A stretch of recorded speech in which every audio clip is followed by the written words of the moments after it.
A hedge fund database lists the funds that are currently operating. Funds that closed, merged, or were liquidated are removed from the record. A model trained on that database sees only the survivors. Fund closure is an absorbing state. Once a fund shuts down, it never reopens. The stopping time is the date of closure. Conditioning on a fund still operating is the same as conditioning on the stopping time being greater than today. Survivorship bias in finance is a direct instance of this conditioning. Roughly 40% of hedge funds close within 5 years of launch. Funds that close typically underperformed before closing. Databases remove those funds.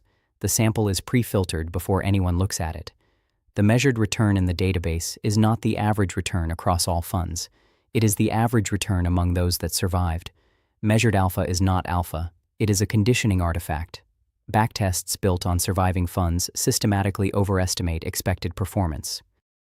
The full population average includes all funds, including the ones that closed. The database average includes only the survivors.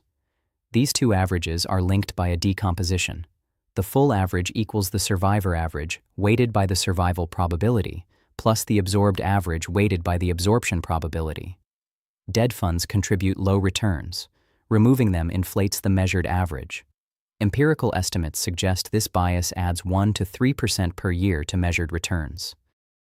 The unconditional expectation includes all funds in the average. Absorbed funds pull it downward. The conditional expectation excludes those funds entirely. Only high-value survivors remain in the average. As more funds close over time, the gap between the two expectations grows. The longer the measurement horizon, the more divorced the conditional expectation becomes from the full population. Taking the long-run limit of the conditional expectation is not the same as conditioning on survival and then computing the expectation. The two operations applied in different orders give different results. Funds that survived longer appear to drift upward in the data. But this apparent drift is pure selection.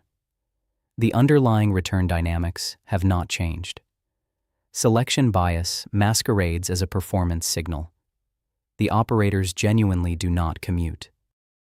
Statistics computed on surviving funds apply only to surviving funds. They cannot be generalized to the full population without correction. Conditioning on survival is a descriptive operation. It restricts the sample space to those funds that have not yet closed. It does not remove the risk of closure from the dynamics. The apparent improvement in conditional returns is not noise. It is the signal. It quantifies the selection effect that the model must account for.